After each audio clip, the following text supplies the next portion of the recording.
So this is part 3 in my series of Stop Before You Buy That First Wig, Watch This.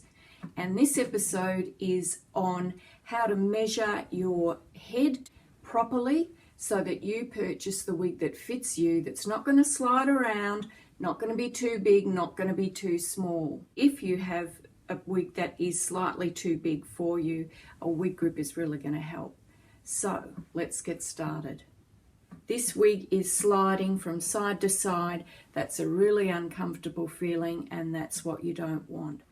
So there's 3 main sizes in wigs, which is petite, which is the smallest style, average, which is what most people wear, and a large.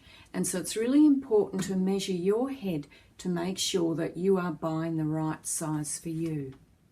Wig caps are measured in inches, and I'm from Australia where we have the metric system, which is centimetres, but wigs are measured in inches, and the petite size is usually 20 to 21 inches.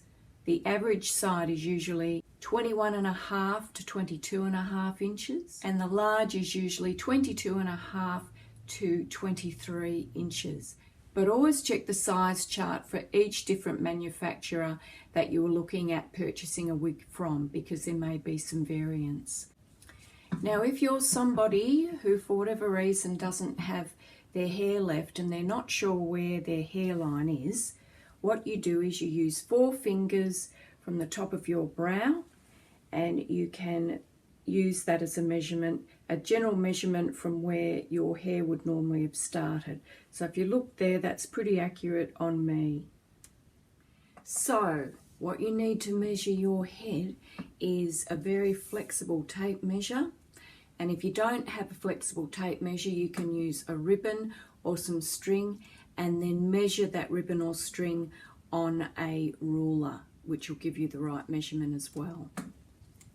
So first, we get the tape measure on the middle of our hairline at the front, and we take that around underneath the occipital bone, not down here, but underneath the occipital bone and around till we get back to the front of the middle of our hairline again. You don't want it right down in here against your ear, but you want it about a finger's width above, and then we see what that measurement is.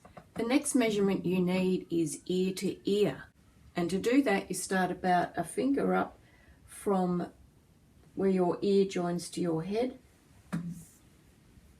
You come across the crown of your head, not across the middle, across the crown of your head, and down again another finger's width to measure your ear-to-ear measurement.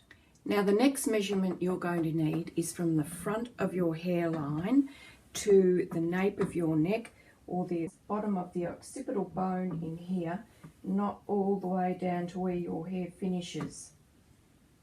So we just start there, and if you're like me and you have hair under your wig cap, you measure that as well. So you go straight across the top, you don't go around to the side, you go straight across the top to the nape of your neck or underneath occipital bone, not down to the bottom of your hairline. So how do you tell if your wig isn't the right size? So if the wig's too small, it's going to pull back and it's going to reveal the top of your hairline. If you have a lace front and it's too small, that lace front is going to roll up and not fit nice and flat on your scalp. And if you have a monofilament top wig and it's not fitting properly, you're going to get a lump at the top of your head. It's going to be a little bit of a cone shape.